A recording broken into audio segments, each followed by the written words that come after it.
आता पाहूया मुंबई आणि पुण्यातल्या टॉप 9 बातम्या। 70,000हून अधिक मुंबईकरांचं नोटाला मतदान, राजकीय पक्षामधील फूट, नेत्यांचे बंड, सत्तेसाठी जुळलेली अनपेक्षित समीकरणांचा जनतेला वीट। पुढील 4 दिवस राज्यात मेघगर्जनेसह जोरदार पावसाचा अंदाज।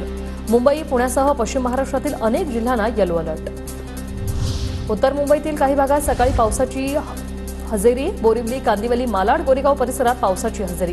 कुर्ला, सायन, माटुंगा, बांद्रा परिसरात रिमझिम पाऊस। उद्या कल्याण, डोंबिवलीचा पाणीपुरवठा बंद राहणार, नागरिकांना पाणी जपून वापरण्याचं आवाहन। जलशुद्धीकरण केंद्रात दुरुस्तीच्या कामामुळे पाणीपुरवठा बंदचा निर्णय। नवी मुंबईतल्या एपीएमसीत जांभूळ विक्रीला, जांभळांना प्रति किलो 700 ते 800 रुपये, तर अहमदाबाद, बडोद्यातल्या जांभळांची 300 ते 500 रुपयांना विक्री। पुणे शहरात होणाऱ्या प्रचंड वृक्षतोडीविरोधात पर्यावरणप्रेमी आक्रमक, झाडं तोडणाऱ्यांवर कठोर निर्बंधांसाठी कायद्यात तरतुदीची मागणी। पुण्यात ढगफुटी सदृश पावसामुळे पाणीच पाणी, अनेक ठिकाणी रस्त्यावर साचलं पाणी, रस्त्यांना नद्यांचं स्वरूप। काल 2 तासात 100 मिलीमीटर पावसाची नोंद। लोहगाव, धानोरी परिसरातल्या पावसामुळे पुण्यातील विमानांचं वेळापत्रक कोलमडलं, 5 विमानांची उड्डाणं लांबली। देहरादून, लखनौ, दिल्ली, बंगळुरूला जाणाऱ्या विमानांचा समावेश।